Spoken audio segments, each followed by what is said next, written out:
What do you Yeah. have? What do we have here today? I caught you making an interesting piece. Yes. So this is another method in making of my bubbles, and like I said the other time, that every time we come to the studio, I think of what next to do, what can I do better, and how do I make statements, using my forms, maintaining a similar material, the same material. However, finding a better way to express it using forms. Yeah. It could be form in terms of individual form. It could be form in terms of the holistic form, like the finished work or installation. So depending on what I really want to, achieve. In this piece, I became interested in how do I replicate the idea of a ring, the idea of engagement, the idea of chain, So, and that idea of chain, if you look closely, this is more like a chain, So in my practice, we have different names for different methods. We have the fishing net method, we have the DNA method, we have the chromosome method, we have the gather method, which is the folding method. So there are different methods. I think now they're up to 7 methods of my works that you can really find. Sometimes I use them. Use a particular method to produce just a work. Sometimes I combine these methods. Sometimes I can use like 3 to 4 methods or even more, just to express, especially when I want to say something that pertains or that would connect those methods together. So in this particular method, which is this chain method or the ring method or engagement method, is making an individual ring. This looks like a ring, the diamond here, which symbolizes the, how precious or the value you place on that person. Then you now have the ring that you had to use to, to show, just like this ring, but not having any. So, but then this seemed to me like where the value is, and if you remember in some of my episodes where I discuss about bubble, and we look at bubble as that form or a structure that contains or that holds a particular value. It could be secret, it could be conspiracy, it could be truth, in any form you would want to perceive it to be. And we also have looked at bubble as that encapsulates all walks of life. I also had looked at bubble as being an egg, being in a round shape, and those elements that are unique to human existence, like existentialism, when you talk about the origin of life and what constitutes the world itself. But in this particular work, I'm just interested in the value that we place on rings, the value that it holds as individual. Then looking at commitment, the idea of commitment. So looking at the idea of commitment, and I really want to place our drive, or will I call it, that emptiness, where we would want to, to engage with someone in a way that it becomes a relationship that is either infinite or eternal, a relationship that we want the person to give us their trust, their word, a relationship that would want the other person, like our partner, to be committed with whatever we are giving, So in this piece, so I'm just more interested in that idea of commitment and how individual rings, by the time you begin to stitch them together, they form this idea of chains, holding each other, committing to each other, making sure that no matter what, we are still attached together. Even still having these spaces, for us to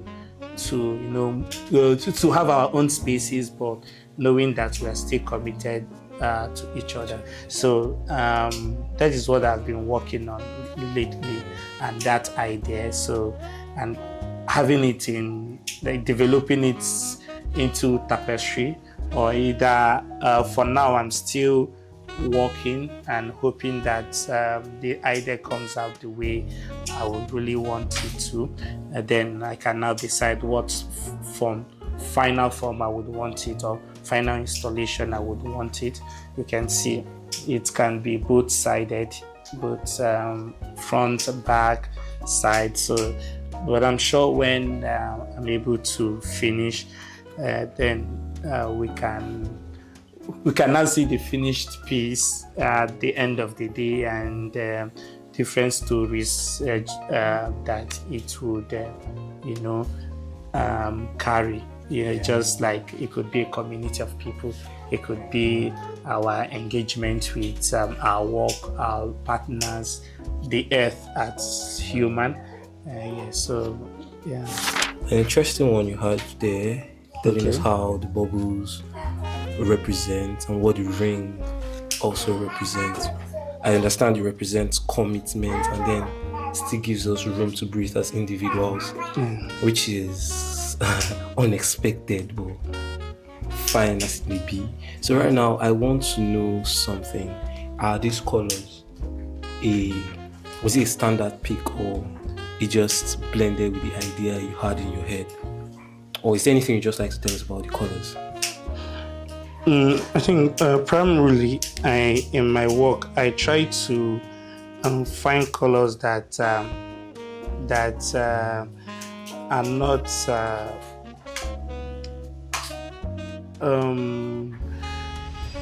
that do not make sense in our color wheel, and even as an artist. But by the time the whole work is done, you are able to find a relationship within these colors, So that is the way I've been working on. Yeah, so I really don't have a very strict colors that one can really use in identifying my work. I just work with colors that the fabric provide, or that we're able to get either in the market, or we're able to source from debris. So it's really essentially about what is present and being able to make use of that at a time. And sometimes the story comes while you are either working or finding how you want the work to speak to you or your audience. Then you begin to find relationship within the color and the subject or the title, you understand? So that is how I basically work with colors. But my color schemes are usually complementary colors. I love complementary colors. For complementary colors, I want to define them as colors that are opposite on the color wheel. That is one of the definitions for the art students. Then for the layman, or for the everyday person, it's we have three primary colors: the yellow, red, and blue. So if you take the yellow and blue, then the third color, which is red, becomes a complementary color of these two mixture, the yellow and blue. So yellow and blue will give you green. So the green becomes a complement of the red color. In an advanced stage, you begin to think about how to tint a particular color, how to shade a particular color, and how to allow the colors on their natural state to become an opposite of that. So one of the rules is that you can tint one of the complementary colors, just as I gave as an example, the green becoming a complementary of the red. So you can decide to, let me shade the red, which is then, and have the green, so it becomes a darker, maybe ox blood, as we call it, ox blood versus green. It becomes a complement. So sometimes you may decide to, use them as natural as they are, as without either tinting or shading. Then they also become a complement. But in those states, they are usually very stronger. But then these are not just the kind of colors I make use of. Sometimes I can, introduce like 5 colors in a piece. But there are some rules that I observe personally. I think those rules may not be in the art book, but I have a way of, visually, arranging these colors so that they are not too noisy in a way that one would dominate the other and the other becomes a complement, while the other becomes a supplementary color. So there are so many things that comes in play when I work with colors. So I don't just bring colors together. I also look at their relationship and the way I want them to speak to me, and before it also speak to my audience. So I just starting on this piece. To be very honest, I don't know where it's going to lead me. I don't know how the final form, what it would look like. Although in my mind, I'm actually picturing having it in a relief form, but because the back is also very interesting, very interesting back, and you can also turn some of them backward, some of the bubbles backward. So for me, it's something that I don't know even where it's going to lead me, but I know I trust the process, and I also trust my instincts, and that at the end of the day, I'm able to install or finish this piece in a way that will pass the message better. And I may not maybe just use it as a piece, like having it as one form piece. I may introduce it into some of the other forms that I have, and probably accidentally it may make sense. So, but one of the rule I have for myself is don't be strict or being hard on yourself. So it's more like don't limit yourself. Yeah, don't limit yourself to a particular idea. Sometimes once an idea comes, you tend to want to find a way that it makes sense to you, and you begin to box yourself into that meaning. Yeah. But even with the meaning I have in my head, I'm still open to exploring and having conversation with the workers. I keep stitching, So, and I'll show you something that that we did before I got to this stage. And Nnorom, Chagodurum, that first one I had. Only this other one I had stitchery in the camevo. Yeah. Okay, so I want to show you something. So in this, you can see what we did before. So on this, when we had the commitment, form, which is this. Yeah. So I said to myself, how do I show this commitment? That each individual have their own space, and also being able to connect, showing that commitment. So So we tried this in the first place, and it was looking a bit tacky. It was looking a bit tacky, and I felt that some of the forms were hiding. Some of the forms were hiding, and they were also just looking. There's these empty spaces around here without the bubbles, and I felt it's a good idea, in terms of the individual, but connecting them together like this makes it look tacky and may not really pass the message as such, because whenever I'm walking, I keep asking myself, I hope what I'm doing has a message or has a message, especially when it comes to forms. I want my forms to speak. So I'm allowing my forms to speak. I feel that it's very important that once these forms are speaking, the audience should also feel it. I think one of the forms or one of the things I tend to bring into my work is the known. I try to get an idea from the known into something more complex, something simple to complex. Talking about the fishing net, when we started using the fishing net, the mosquito net, I wanted it to be something that we are used to, something that we see every day.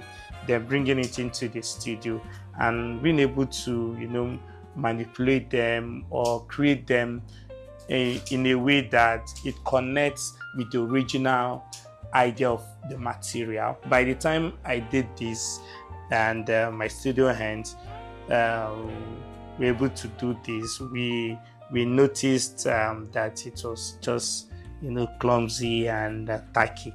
Weren't able to to pass the message I have in my mind. Then I went further to experiment something like this, the chain, and by looking at the chain, it made more sense. Connection. Having your own individual space to play around while still connected with other individuals. So seeing this as people and how we're also connected. So, and I felt, okay, you know what?